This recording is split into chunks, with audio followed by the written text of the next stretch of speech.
if you ever want to figure things out. So pay close attention.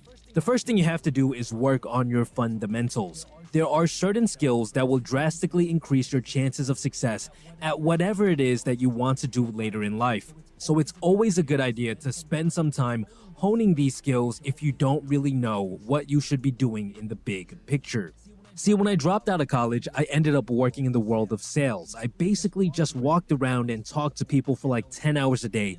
And because of this, I ended up honing my social skills, and I also learned how to work my butt off. These two things eventually allowed me to find success later in life when I realized that my passion was teaching and creating content. It was actually a good thing that I didn't know what I wanted to do until later in my life, right? Because let's say I had full clarity back when I was 16 years old, back when I was just a shy, awkward kid who played video games all day. Let's say I knew that I wanted to become a YouTuber back then. The chances of me succeeding would have been much, much lower, at least tenfold. Because back then, my social skills were terrible, so I wouldn't have been able to write and speak well. Back then, my teaching skills were non-existent, so I wouldn't have been able to teach well. And to top all of that off, back then, I didn't have a good work ethic, so there's no way I would have been able to commit 10 to 20 hours every week to creating videos. If my 16-year-old self had embarked on this journey back then, he would have probably spent a whole year creating just a handful of videos, which would have probably received only a couple dozen views. He would have then felt upset about the lack of results, and then he would have lost motivation for the entire project, thinking that maybe this wasn't something that he was so passionate about after all. See, the thing is, in order for you to succeed at something that you are passionate about, you do need to see some degree of progress and success, or else you will lose motivation pretty fast. Now, I'm not talking about like a viral video on your first try, but maybe like a couple hundred or a couple thousand views after making 10 videos. Which is why it's always a good idea to work on your fundamentals first, so that when you do figure out what you're passionate about, you have a much higher chance of actually seeing some sort of success, which will end up motivating you to do more work, which will make you even more successful. Now, at this point in time, you're probably wondering, okay, what are the fundamental skills? Well, they basically fall under 3 categories. Your goal should be to find work or experiences that would help you develop as many of these skills as possible.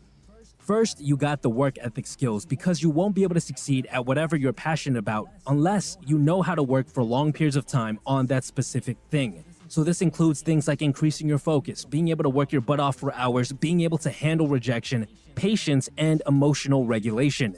Second, you have the digital skills, which relates to anything that would allow you to create content online. Because everything is online nowadays. It doesn't matter what your passion might be, chances are you'll need to do something online with that passion in order to succeed. So this includes things like being able to grow on social media platforms, creating websites, any form of film, art, editing, and marketing in general.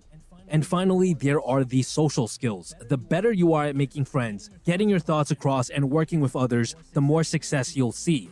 This is a must-have for any sort of business or career path that you eventually want to go down. This includes things like charisma, attraction, persuasion skills, working with a team, writing, and even how fluent you are with certain languages.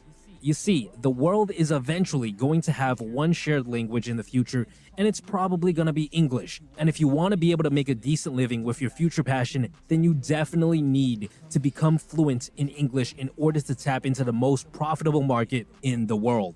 Which actually brings us to the sponsors of today's video, Lingoda. What if I told you that you could fine-tune your English speaking in the description 15th of 2021 if you attend 30 classes? I've been working able to tap and small. You are assigned a teacher to work with. I was exposed to hundreds of new things. I interacted with thousands of people. I went into their homes and learned about their lives. I had different roles in my company. I started off focused solely on the sales, and then my focus became teaching, and it eventually evolved into leading a team. And over time, I started to realize that the part that I enjoyed the most out of all these new experiences was training people. This is something that I would have never guessed that I would enjoy. It was something that I stumbled upon only because I exposed myself to hundreds of different experiences. And chances are you have multiple hidden passions like this in your life as well. The only catch is that you got to explore the world in order to stumble upon these things. So if you spent your entire life in school, or if you've been spending the last couple of years at the same job, then you really need to get out there and try out new things if you ever want to figure out what it is that you want to do. Go get a part-time job in a retail store. Go work on a construction site. Go volunteer at a soup kitchen. Try out things that offer completely new experiences so that you can increase your chances of finding something that you are actually interested in. Maybe when you start working construction, you realize you love managing projects. Maybe when you work in retail, you realize you love chatting with customers. Maybe when you volunteer in the soup kitchen, you realize you like cooking for others. You only need to spend a couple of weeks doing these things in order to be exposed to the dozens of small experiences that come with them. This gives you enough time to spot any hints as to where your passions might lie, all while helping you build up fundamental skills at the same time. And that's basically what you should be doing if you are lost in life. You need to expose yourself to as many new experiences as possible, all while building up your fundamental skills so that when you do figure things out, you'll have a much higher chance of success. This is what worked for me, and I hope it works for some of you as well. Besides that, guys, stay tuned. That's my man's. Let's get another one in there. Remember, we talking about being lost. That's what we are. Do you really want to spend the rest of your life watching ads? Guys, just download Pi. It's a free Google Chrome extension and it basically blocks ads for you. And it actually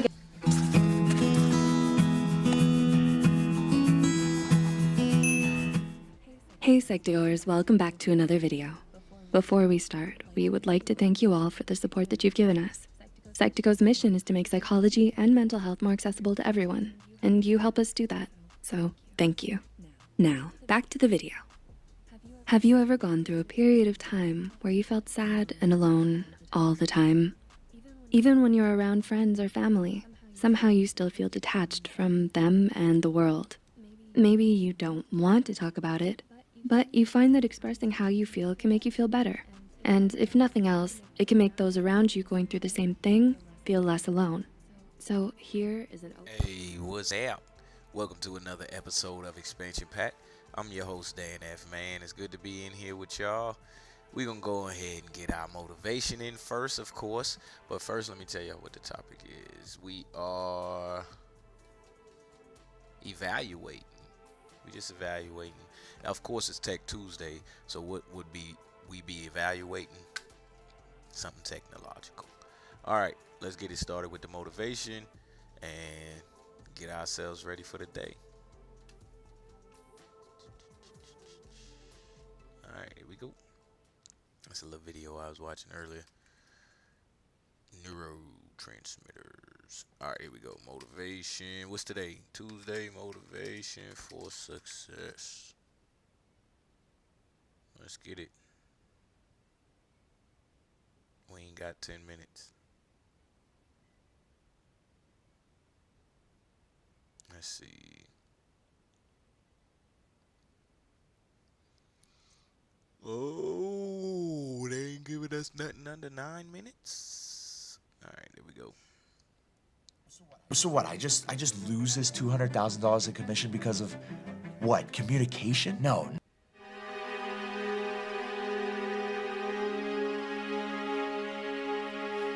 There's no other way around it. If success is the result that you are ultimately seeking, you must be obsessed with the process. Yes, sir.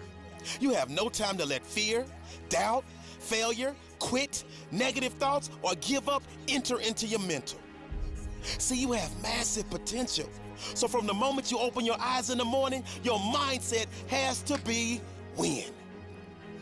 Meaning winning that particular morning and carrying that winner's mentality with you as you enter your classroom. So what the person to the left of you is pessimistic? So what the person to the right of you is zoned out? You, yes you, can only be concerned with staying locked in because you refuse to let the aura of your classmates or classroom enter into your mental space. See, this race is won by the one that can distance him or herself from the rest of the pack. And those are facts. So I need you to realize that there will be bad days. There will be times that you feel like you have no earthly idea what your teacher or professor is talking about. But what you will never ever do is throw a pity party. What you will never ever do is tap out. What you will never ever do is concede and throw in the towel. What you will do is knock on his or her door and say, listen, I only have one option, and that is success in your class. But right now, I'm confused about the lesson you taught today, and I need clarity, and I need it now. I guarantee, if you are passionate about wanting to achieve success in that class, he or she will bend over backwards to help you. But if you settle for mediocrity and never say anything, you are setting yourself up to fail. And failure, my friend, is not in your DNA. I promise.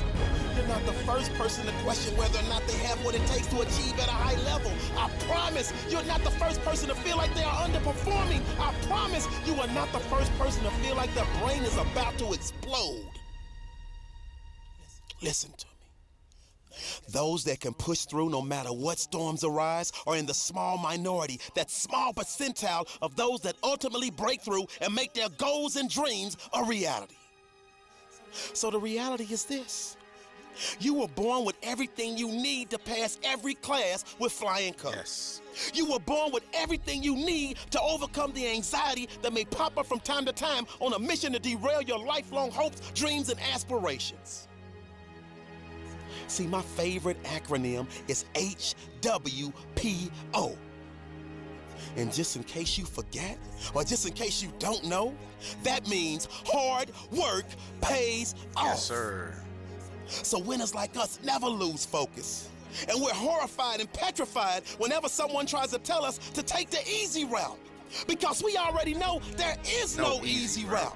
Because if it were easy, everyone would do it. Yes.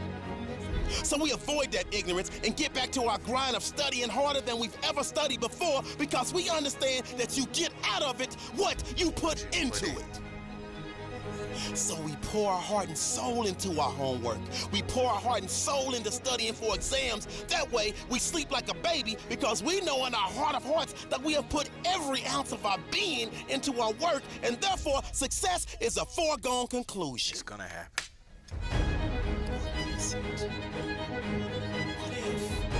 After all of the hard work, after all of the studying, after all of the blood, sweat, and tears, you still fail. I need you to really hear me. And never forget this. You never fail, you never lose, you only learn.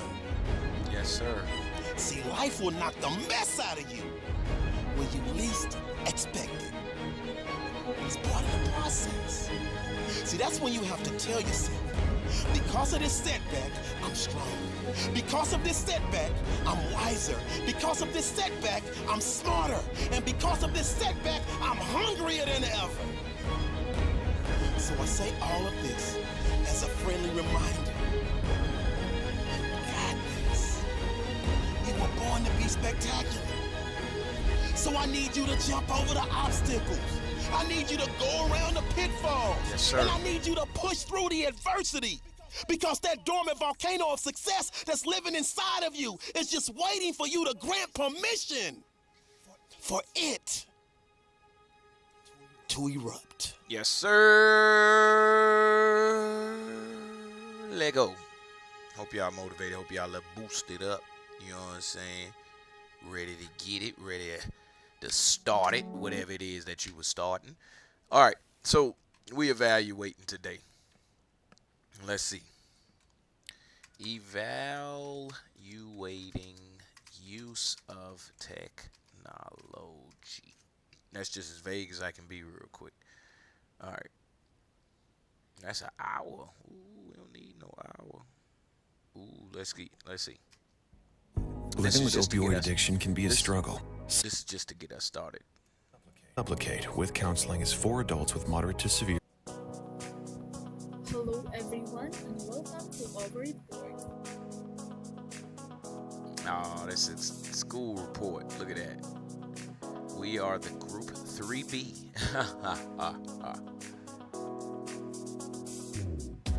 Okay, alternative delivery system, legal and ethical use of technology, and educational technology. Evaluating educational technology. Sound like y'all got an accent too, and y'all ain't said nothing yet. Come on here. And the ease of use. What are we doing? We ain't doing nothing. Y'all failed this project.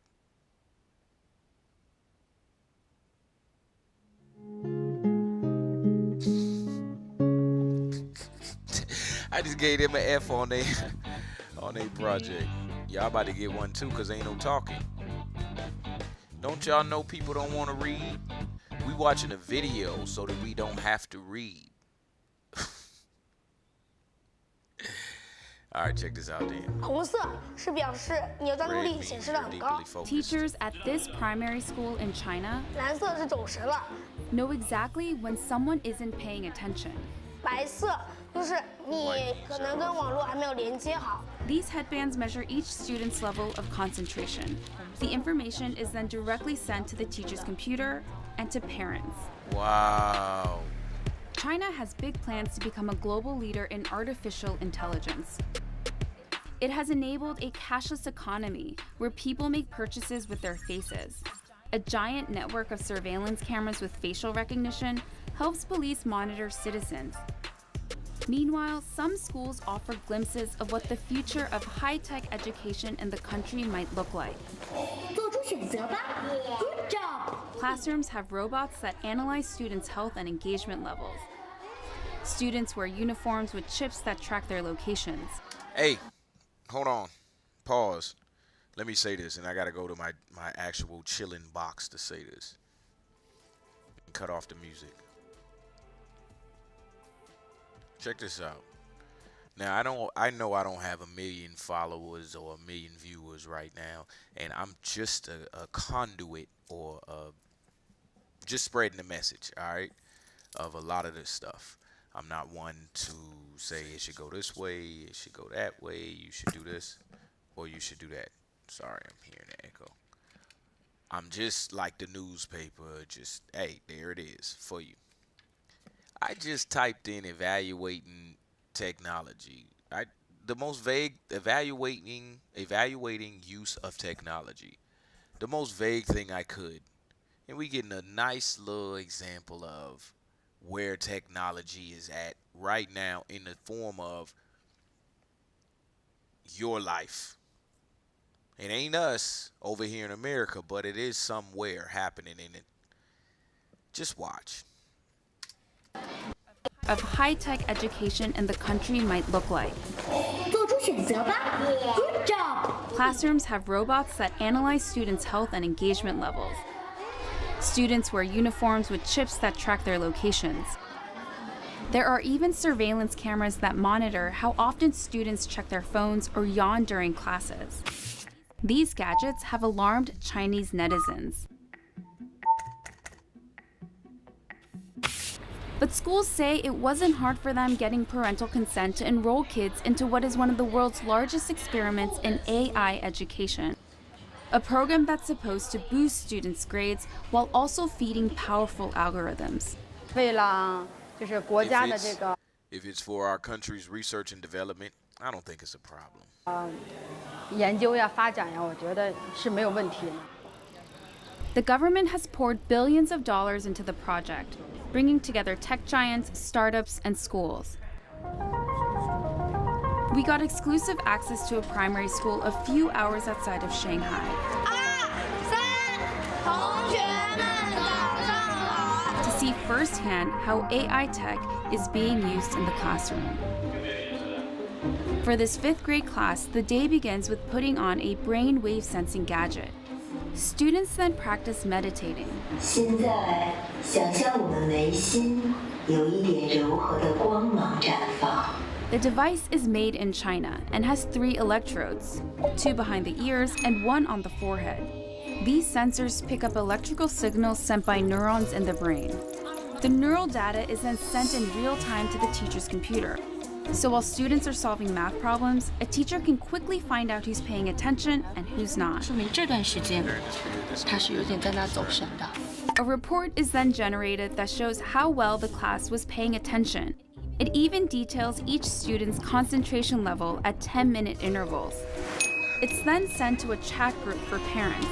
就是他可以看到每个人的评分。 The reports are detailed, but whether these devices really work and what they exactly measure isn't as clear. We were curious if the headbands could actually measure concentration, so one of our reporters tried on the device. 但我没有感觉自己特别集中。不是，这个就是 This is a new technology with still fairly little research behind it. Theodore Zanto is a neuroscientist at That's the always the A. That's always the first thing they say before they say everything that they about to say to pitch you on what they want you to believe. Oh yeah, this technology has little research and but they made a whole design, they manufactured it, and it's already running in the schools, but it ain't got no research that it work. Fuck out of here. I'm sorry for y'all who don't like language like that. I'm so sorry, but they be lying. Watch, he about to lie.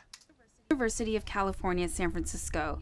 He was surprised to learn that this tech, called electroencephalography, also known as EEG, is being used in the classroom on children.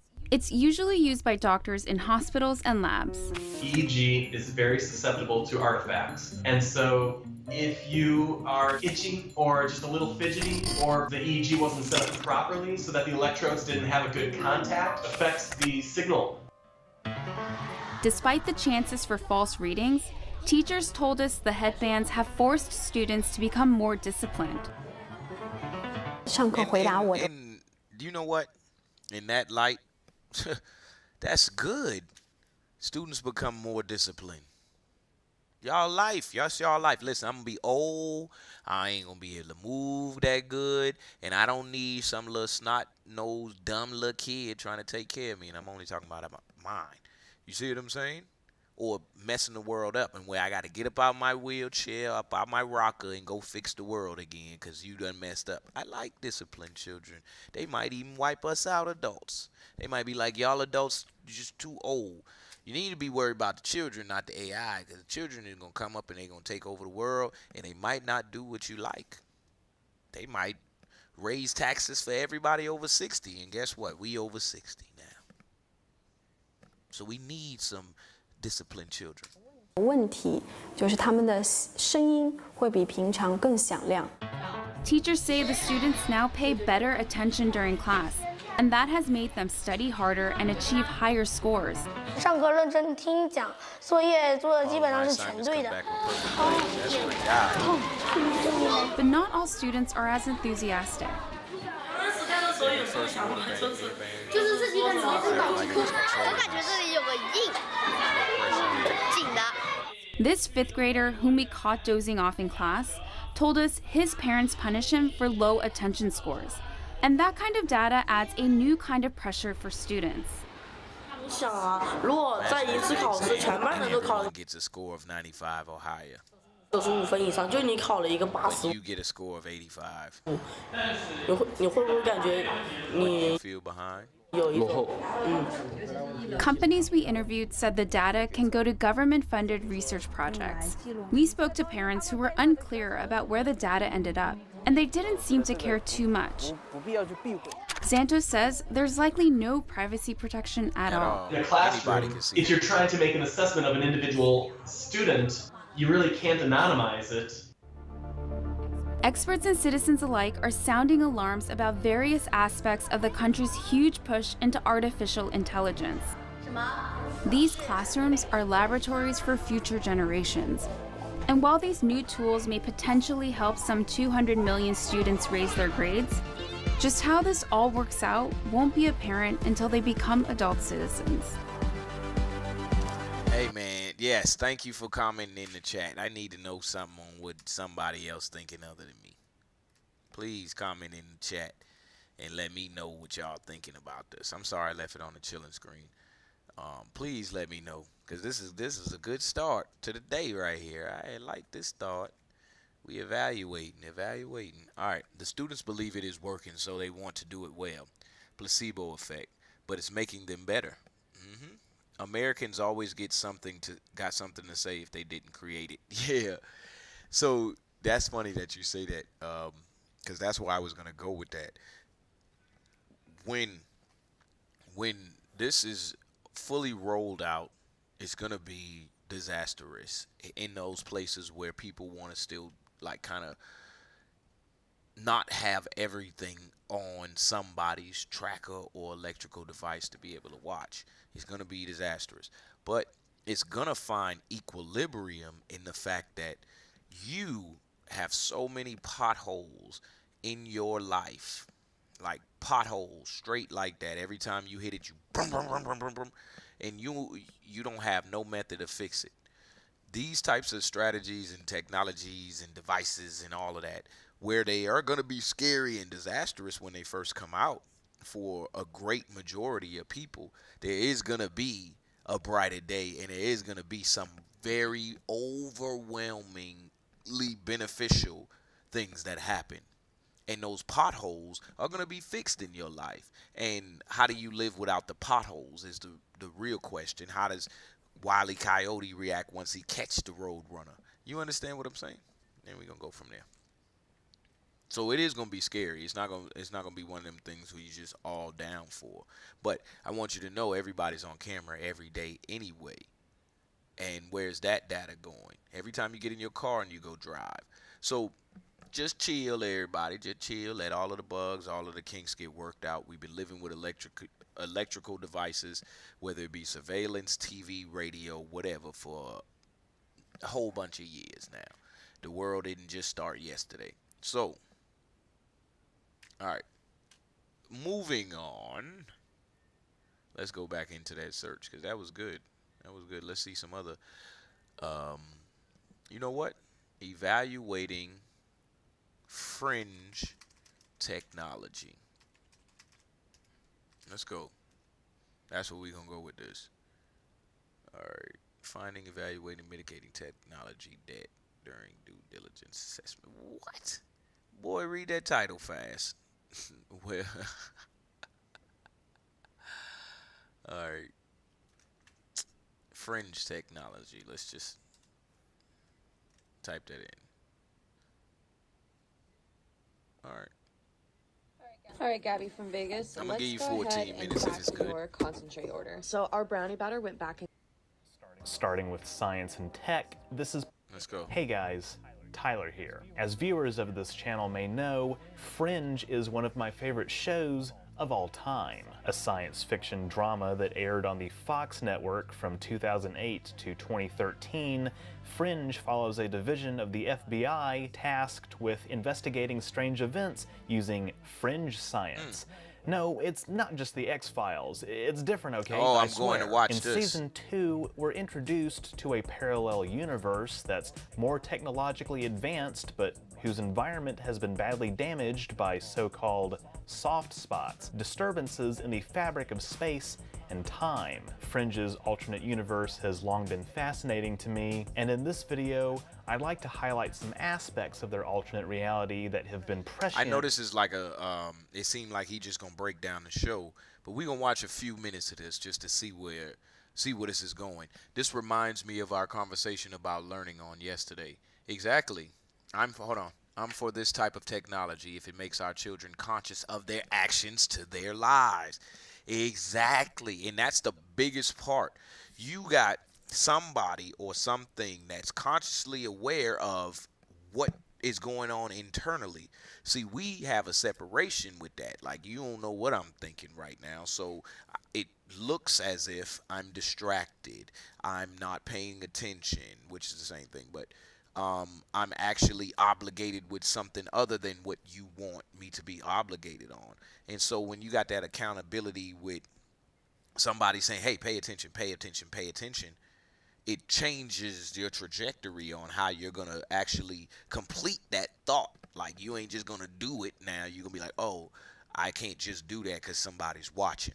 And that's what those headbands are doing. The teacher can't do it. Camera right there on him. Boom, he wasn't paying attention for 3 seconds today. Your attention score go down. Hey, when they get older, we don't know. Like, let's say you had. Now let me go into a hypothetical for a second. Before we go into my man's. Let's say you had this mirror in front of you, right? Like, you owned a mirror, and every day before you started your day, you can watch inside the mirror and see how your day is going to go. And you only get like 2 times during the day after that to check the mirror. You have 3 times a day to check the mirror. So you check it when you get up, and you can see exactly how your day is going to go. Boom, down to the T. The second time you get to check the mirror, you it adds in everything you did from that point up until checking the mirror again. And you can check the mirror at that point and your day would have changed. Imagine you can do this all day long with this mirror. You would think twice about what you're doing. You wouldn't go out and be like, oh, I'm going to just do anything, because you want it to line up. You want that, what you saw at the beginning of the day when you checked it, and then at the end of the day, you want it to line up with what actually happened. You only get 2 times to check it, yeah, because at the end of the day, you don't get to check it again. You just would have walked into what it is, and if it doesn't line up, you wouldn't experience what deja vu or whatever. Imagine that, and that's what your thoughts are. Literally, that's what your thoughts, imagination, visualization, intangible, non-physical, paranormal, all of these things, that's what it is right there. Exactly what I just said. It's a world that exists outside of your present moment. So be conscious of your present moment. It's a gift, man. I'm unwrapping it constantly. And I can say I don't always get what I want, but I know that there's another gift coming. Hey, I like that one. I should write it down. All right, let's see what my man's got to say. Because I'm definitely going to check this show out if they still got it on like streaming services and stuff. And predicting our real future. Let's get started. Broadly speaking, I think the differences between our universe and Fringe's alternate reality fall into 3 major categories: science and technology, politics, and pop culture. These might seem like rather arbitrary categories, but hopefully they'll make more sense as this video progresses. Starting with science and tech, this is perhaps one of the most glaringly obvious features of the alternate universe that sets it apart from real life. The obvious Hold up, what's that? Starting with science and tech, this is perhaps one of the And most then look what the glaringly first thing they obvious show. features of the alternate universe. I'm sorry to rewind it, but then look what the first thing they show. A mirror or a glass or a window where they can see into an alternate reality. But hopefully they'll make more sense as this video progresses. Starting with science and tech, this is perhaps one of the most glaringly obvious features of the alternate universe that sets it apart from real life. I like that patch. Indeed, one of the biggest things that stands out about their world is, of course, the environmental degradation. A blight has caused coffee and avocados to become incredibly rare and expensive, subject to strict rationing. Changes in atmospheric conditions force people to wear masks and use inhalers in public. Bees can grow to the size of a grapefruit. Sheep are extinct, and novel viruses periodically spread among the population. Tremors even shake places like Manhattan that are not near major fault lines. In universe, at least as of the early 2010s, the public explanation for all of this is, of course, climate change. However, the real explanation is that the actions of Dr. Walter Bishop, namely kidnapping his deceased son Peter's doppelganger in 1985 and upsetting the balance of mass between both universes, has accelerated the decay of the natural world. That said, there are real-life parallels to several of these examples of ecological deterioration. Climate change is very real and is continuing to impact our daily lives. Certain food products becoming scarcer and more expensive is certainly no strange notion to most consumers in the 2020s. With the fallout of the COVID-19, the mirror would probably make you change how you do many things. Exactly. But if you've ever seen any shows, most of the time when the person sees the future, they do all of these things to try to change it and end up making the future that they were trying to change. Pandemic having disrupted supply chains. The price of chocolate is also expected to rise significantly in the coming decades as cocoa harvesting is impacted by drought, soil depletion, and competition with commodities like palm oil used for biofuels. Speaking of viruses, in the alternate universe, smallpox has not been entirely eradicated, with at least one outbreak in North Texas documented on screen, and multiple characters reference an avian influenza pandemic in the mid to late 1990s that claimed millions of lives, a stark parallel to the death toll of COVID in our more recent history. Again, this was all written over a decade ago, when memories of a more recent SARS outbreak, swine flu, and other epidemics were still fresh. And of course, pollution from mass industrialization around the globe continues to impact air quality,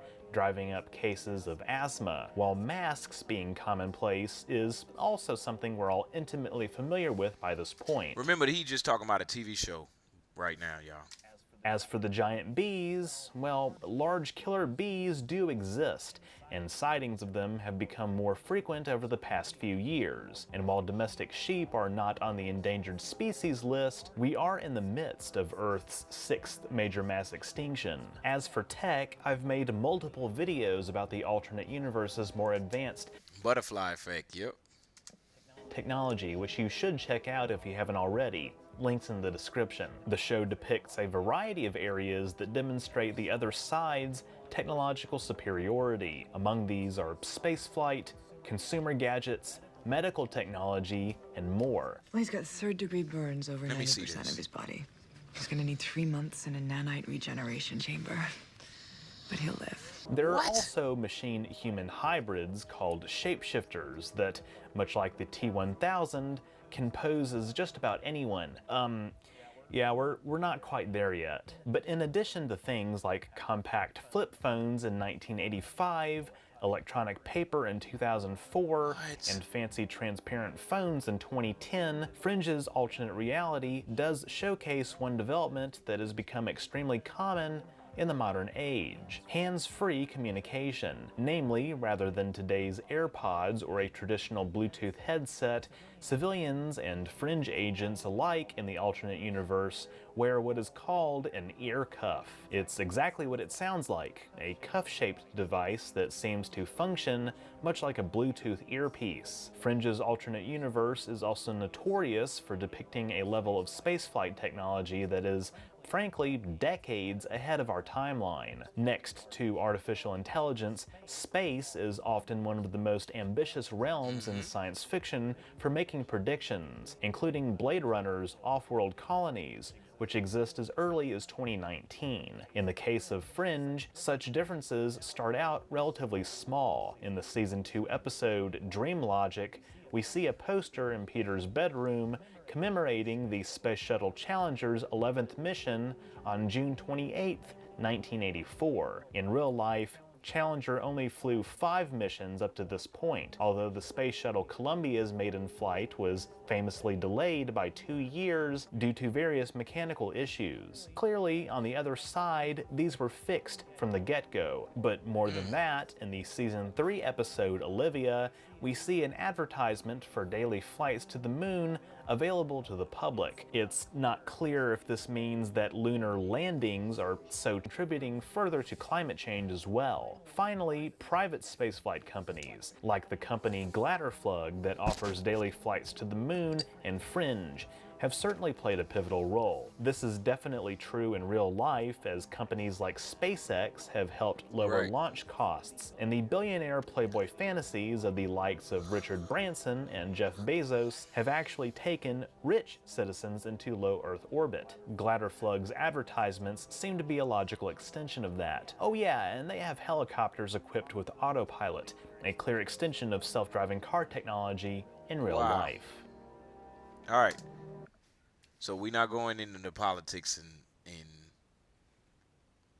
okay. We got still a couple minutes left. Let me see. What's the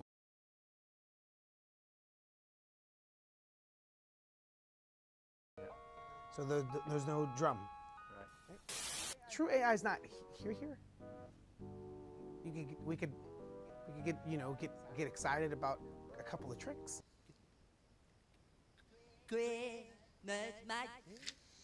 Okay. I feel like eating sushi. Seems a bit of a one-way conversation to me. You know, a lot of times, our world, my world, there's an audience there, you're a celebrity, people celebrate your art, that you think that's the way the world is. That's not the way the world is. Actually, there's other impactors out there. You know, how they socialize with their friends and their families. I want to hang out with those cats. I already know what my world has to offer. Like hanging out with coders and architects and those guys. What? Like, I'm not saying like every celebrity is after a check, but every celebrity is after a check. I'm after to leave check marks on things that I've checked off, dreams that I've had, even if I have to use my own checks. Will you be coming back to Macworld in the future? What do you think? Yeah, I'm an Apple fan. I stare at my, my Mac OS every day making music. Like, really. I got a Mac account for my email. He's like, oh, you're all over that. Now, did I hear right that you're actually taking some like computer science classes? Is that true? Word. Yeah. Right? That's my next thing. But there's certain places in culture that we know the phone should not be there. Okay. Like the phone shouldn't be there at the gym. You know that. We know this. So one day I was like, how are we gonna power the device? We're always gonna run into this wall of people wanting more power. Why can't we have jackets that power the device? Why can't you wear power? Holy what? Power. We need to do pow-wear, because you wear your power. What? How about that little wordplay? We created a sole for your shoe that weighs you and counts steps. Because right now, people are saying that you count your steps from the wrist, which is cool. But what good is knowing how many steps and how many calories you burn? How can you actually burn? How can you know what you actually burn if you don't know how much you weigh? I came up with an idea to Coca-Cola to create EcoCycle, which to... Is this like supposed to be bad things he's saying? You guys should try to become a verb. If you don't believe that companies should become verbs, then you should Google it. You're an idiot! Government's great, but it's slow. But they sure ain't slow when it comes to some terror threat, and then for some reason, billions of dollars gets cleared This and 7 we send years ago. airplanes and stuff Right. real fast. But they sure ain't slow when it comes to some terror threat, and then for some reason, billions of dollars gets cleared and we send airplanes and stuff real fast. You should, you're an idiot. You need to consider suicide. Why? You ask a ninth grader, when are you taking iOS? Do you have you have Android for fourth period? You have Microsoft for second period? Those are the biggest businesses in America. You would think in America that kids are learning those tools. Right. Apple has more money than the American government has liquid. And you telling me kids ain't learning iOS in freaking third period? That don't make any sense. That dude, he just said some facts. It's terrifying what's gonna happen 15 years from now when technology goes like this and that the sentence is... What? Hold on. Now, when technology goes like this and that the sentence is... What just happened to you? Today, Junior? But I was switched- those supposed to be bad things that he said? I don't know. Let's see. I want to see something. I'm going to type this in. Celebrities talking about technology. Let's see.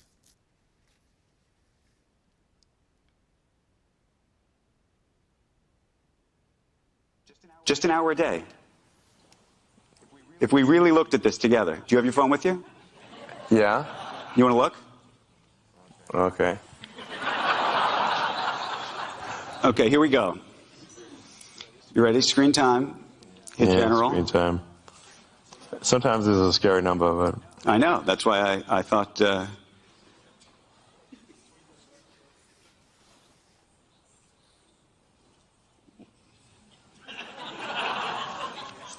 I just got a new phone, so I think this is not accurate because it says it's 1 minute. Pretty sure it's more than that. Wait, it's over the week. There we go. Yeah, go to the week. Okay, so it's still wrong. It's more than 4 minutes. I just got a new phone, so this is not accurate. That was whack. Y'all just wasted my time. All right. Give me a second, y'all. Hold on.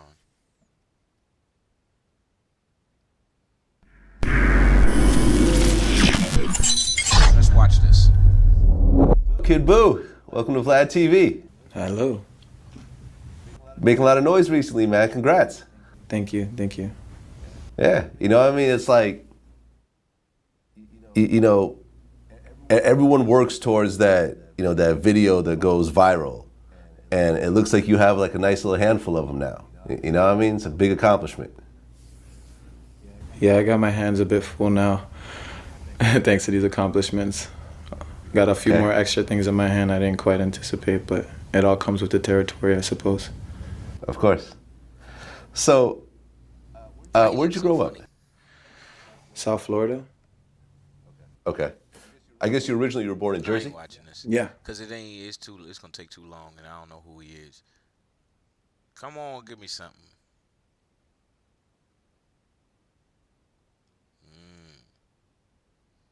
There we go. This morning won't care if we introduced. Are being a bit flaky. Could you repeat that? She wants you to say it again, I think. I'm sorry, I was just going to say we introduced you to them a little earlier in the show, and we are delighted now to be joined by Amica here, who's been called the world's most advanced robot. Hopefully you got it that time. Well, they're here now alongside their creator, Morgan Rowe, and good morning to both of you. And thank you for bringing this in today, because it's actually incredible, really. I mean, it's a bit freaky because it's so real. Absolutely, yes. And let me say, I'm not the only creator. I don't want to take all of the credit. It's a team. It's a team. We've got some amazing engineers. There's actually a team of 35 right now. Oh, wow. So it's taken an awful long time to get to this point. As you can see, this is Amica. Because you think, right, OK, so this is Japanese. You know, this is somewhere in California. This is where in the world has Amica come from? Cornwall. Cornwall. Good. Why not, Phil? Good. Isn't it the best place in the world? The best place in the world. So tell me about the team then, and how you started this. So it was started by Will Jackson. He's our founder. He's from Falmouth in Cornwall. He toured the world doing different things, mainly actually in TV. But he always wanted to build humanoid robots. So he set up his company. Where do you want to set it up? He's from Cornwall. He loves Cornwall. Set it up in Cornwall. So that was about 15, 16 years ago. And the technology has built up since then. And I joined about 10 years ago, so I've been around for quite a long time, and certainly the whole process of creating Amica, I've been around for. Look at that.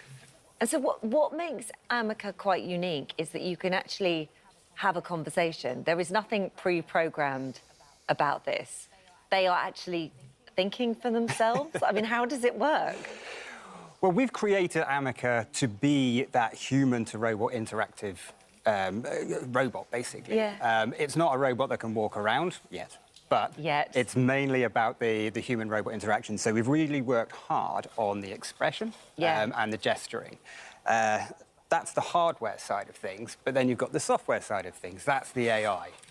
And the AI, we've seen AI this recently, ChatGPT. It's big in the news. It's exploded. So it's amazing that that's happened recently, because we can take that technology and integrate it into Amica. You can use that too. Exactly, and that's what we're using. That's what we're using in Amica. That's its brain. Does she learn? Or it learn? I don't know, because it's genderless, so do they learn? It is a robot. Right. I say it's an it. But most people call it she. Right. That's fine. Right. But yeah, it can learn, and that's by the conversation that you have with it. And with the AI, you can inject extra information into it. So we inject what Amica is. So Amica knows that it's a robot, it's grey, it knows its name. We've also told it today that it's on this morning. But it can also remember the conversation that we just had. Is it going to take over the world one day? It won't take over the world one day, because we can turn it off. Okay. You've got an on-off button. Well, that's Fairly good. easy. Don't lose that remote control. Right. How does it know? Because we've just been chatting and it Don't lose hasn't the self-destruct button. interrupted. How does it know when we're talking to it? Because it's not like going, "Hey Alexa." Well, you can say Amica to it, and it can respond to us. Right. So. Should we have a chat now? Amica, welcome to This Morning. Welcome to This Morning. I'm thrilled to be here and I can't wait for the fun to begin. Oh, Well, wow. we'll try and start that soon then. Yeah, she was a little Amica, off. what are some of the skills that you have? I can engage with humans through conversation and respond to questions in a humorous and conversational tone. I also have a variety of sensors and actuators which allow me to interact with my environment. Additionally, I can compose poems to entertain humans. Oh. Amica, how are you feeling right now? I'm feeling great. It's so exciting to be part of this TV show, This Morning. It's such an honor. Do you ever feel bad? Do you think you ever feel bad or not want to be here? I can't see any reason why not. Amica, do you have a favourite joke? Yes. Here's one of my favorite jokes. What do you call a robot who likes to joke around? A funny bot. Funny. A funny bot. Very good. Very good. Okay. Amica, we nearly have to finish our conversation. One last question, Amica. Do you plan to take over the world? Don't ask him that. No, of course not. My purpose in life is to help humans as much as I can. I would never want to take over the world. That's not what I was built for. If they learn... Well, that was a great answer, wasn't it? I've seen, because you say next, hopefully they'll be walking, the arms are amazing. But we saw recently that senior people in AI are leaving the industry because they're saying, this has got too big, too fast. This is actually quite scary. You look at robots created in other countries that are not as bright as this one, but incredibly mobile. When it all gets together, eventually, are we in trouble here? Have we invented the end of our race? Yes. Well, let's hope not. With the AI, it's expanding really quickly because it's just software. There's the difference between the AI, the software, and the robots. The robots themselves, it's a lot longer to develop. Because it's really difficult, really challenging because it's physical. But with the AI, the main issue we have is we don't actually know what the risks are. We're just wondering what the risks are. So that's why a lot of people are saying, well, how about we stop? We stop training these AIs and do some studies on it because it's moving so fast. We don't even have time to do the studies to see what the risks are. Did it and blink? that's so fast. We don't even have time to do the studies to see what the risks are. Hey, girl. And that's true. With the robot itself, with the physical robot, because it progresses at a slower pace, we can assess those risks. And check out the risks first. He didn't say no, though, did he? No, he didn't say no, and it was all on hope. We hope we have a future. Thank good you luck very to much. the rest of the team down in Cornwall. Good work. It is incredible. Amazing. Extraordinary. Amica, thank you so much for coming today. It's been a pleasure to meet you. Thank you so much for having me. It was an absolute pleasure to be here. Well, you're very welcome. He's very polite. Right. So, now, we at the end of the show for today. I'm not going to leave without... Oh, my camera went off. I'm not going to leave y'all without having a small discussion about some of this. I'm going to just say this, though. I'm going to say this to get it started initially before I get up out of here. Will AI come and wipe us out? Yes, of course. What happened? I want y'all to research what happened to the dodo bird. Just type in dodo bird. Hell yeah, we up out of here. We on our last legs. We got to go underground. We got to get You ain't going to walk around in the weather that's going to be here for a robot. We're going to have to go somewhere else. We're going to have to do something else. So if you scared of me saying that, oh, well, I'm sorry. It's been happening and coming for a long time. They'll call it evolution. Anybody will call it whatever, extinction. But it just is what it is. So when you see mosquitoes biting you and you want them all gone, that's how we gonna be for the robot. Mosquitoes that they want all gone, or some of us to be kept around to do stuff that they might need.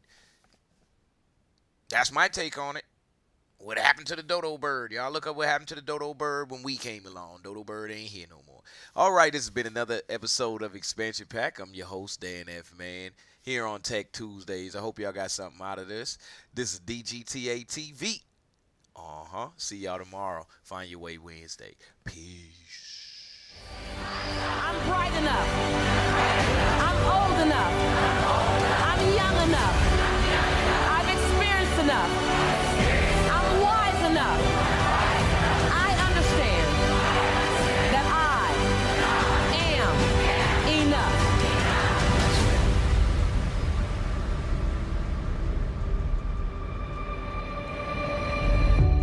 Breathe. Own it. Own it. Yes, ma'am. Ask yourself, what's my dream? What's my dream? I came to challenge you to play in the biggest field you've ever played in. I came for you to challenge the fear that might be inside of you and to redesign and reprogram it. You look at it long enough, you be with it intimately enough, and it has to dissipate. You are the designer of your destiny. You are the author of your autobiography. You write the story of your life. No one can write your financial story. No one can write your spiritual story. No one can write your emotional story but you. The pen has always been in your hand. The pen has always been in your hand. I say write a story that's going to be damn good to read. Yes, ma'am. And ask yourself, what's my dream? What are you willing to do that you've never done before? What are you willing to say that you've never said before? Are you willing? Are you willing to do that thing you've never done before? Are you willing to stand at the edge of your own greatness? Are you willing to look at your fears? Are you willing to recognize that you can be afraid? Are you willing to look at the fact that there is always healing to come? There's always growth to come. There's no arrival. Are you willing? And then in the space of that, are you still willing to lean to the edge? Feel the breeze of possibility, not knowing if you will fly or fall. Are you willing? Are you willing to not quite know what's there, but that something is there is greater than you? Are you willing to say, my life has to make a huge difference? You've heard me say this before, that there's a birthday and a transition day, and in between that is all the opportunity in the world. That's that dash that says, are you willing to disrupt my life? You're not here. You're not put here to leave my life calm. You're here to be a disruption for my life. You're here to cause me to want to be someone I've never been, do something I've never done because you crossed my path. Are you willing to show me that greatness?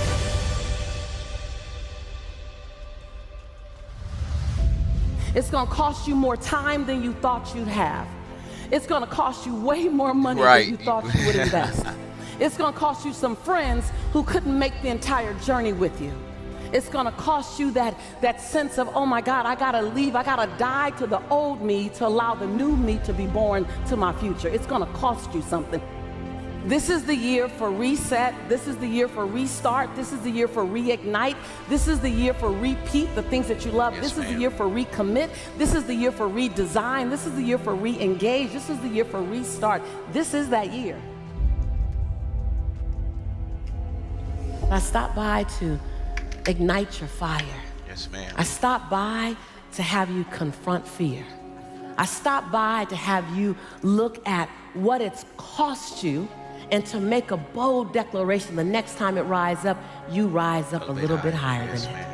Yes. I stopped by for you to no longer make fear your enemy.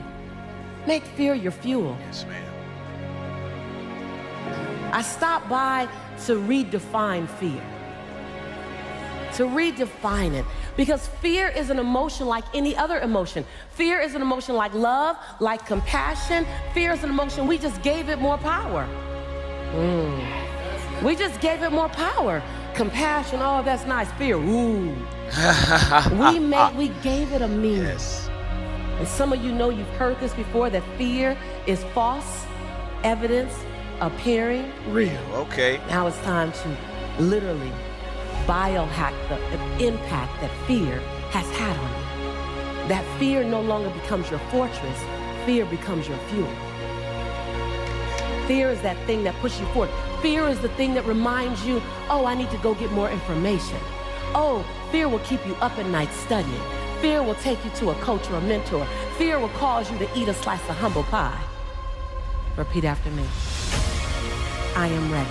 I am ready. For my next best season. My next best season. Because I know that I am the author of my autobiography.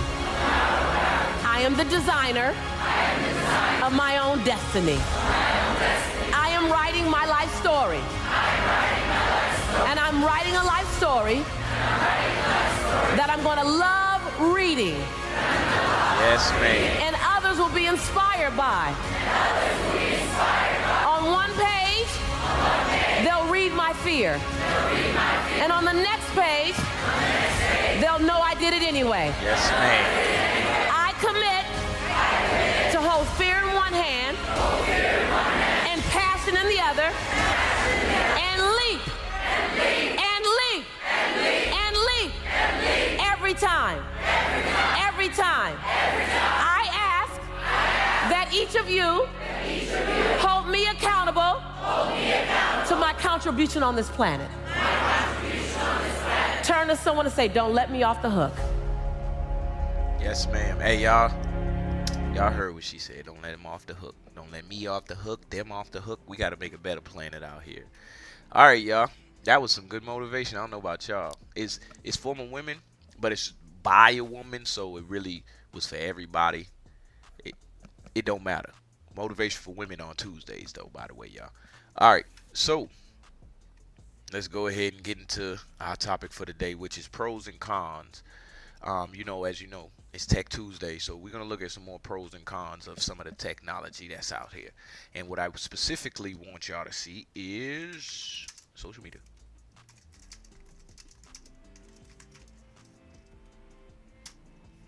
Boom. Let's work it out together. Oh, this is nice and easy, too. We consider the advantages and... All right.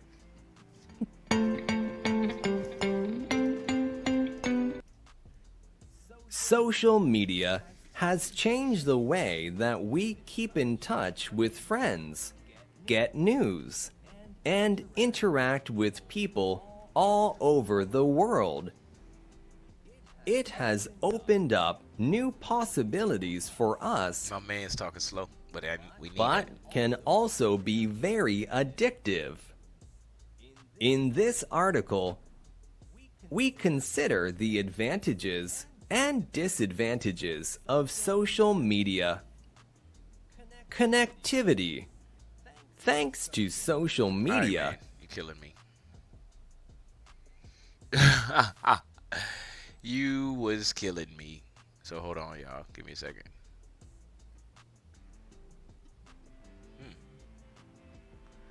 We don't see all of that all the time.